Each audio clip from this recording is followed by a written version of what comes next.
Welcome back to the Onebar and Lupagus show, a special late night edition. Minnesota Vikings release defensive tackle Michael Pierce. Before we discuss that, be sure to subscribe to the channel, like the vids. We are already closing in on 6,500 on our way to 7K subscribers. Cannot wait to get there. Thanks for everybody who's liked and subscribed to the channel so far. So Michael Pierce released by the Minnesota Vikings after they went out and signed defensive tackle Harrison Phillips from the Buffalo Bills. Again, this isn't a surprise, but really what happens now with Michael Pierce, he has to go down as one of the bigger free agent signing busts in recent Minnesota Vikings history.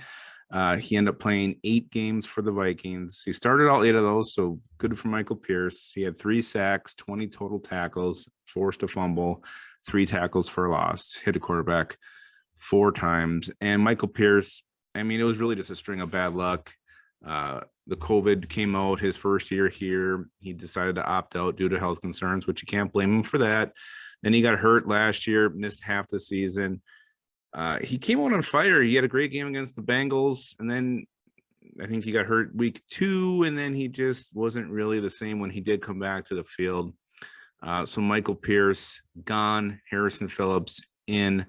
Michael Pierce now, I do think there is going to be a bit of a market for him. He's only 29 years old. Pretty damn good player, you know, violent run defender. I would have kind of liked to see him play the nose in the Vikings' new 3-4 front, see if he would have done any better there. Wishing nothing but the best, but man, really, I mean, you cannot go down and say he was nothing more than a huge free agency bust for the Minnesota Vikings.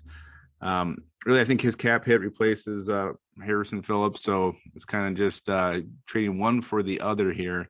So no real savings with the Pierce release, but again, the writing was on the wall once the Vikings announced they were going with Harrison Phillips. So what was your favorite Michael Pierce memory? Will you remember him being on the team 3 years from now?